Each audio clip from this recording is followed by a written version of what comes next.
তরমুজের বীজ কিনেছি, এবার কি হবে?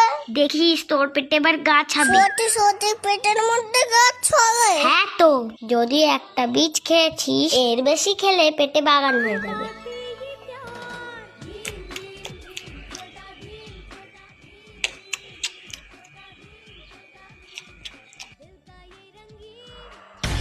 তুই আমার থেকে তরমুজ নিলি কেন? কত কতগুলো রয়েছে, আমি তো শুধু একটা নিয়েছি। ওরকম করিস কেন রে? না যে তুই আমার তরমুজ না হলে আমাকে বলবো, দেখবি? না আমি দেবো না, তুই যাকে খুশি ডাক। তুই দিবি না তো দেখাচ্ছি মজা।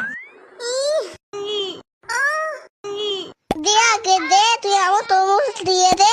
আচ্ছা ছাড় ছাড়, আমি দিচ্ছি। উফ, তো হাতা নাড়িয়ে নি তো। অত ঢং করতে হবে না, তুই দে তাড়াতাড়ি।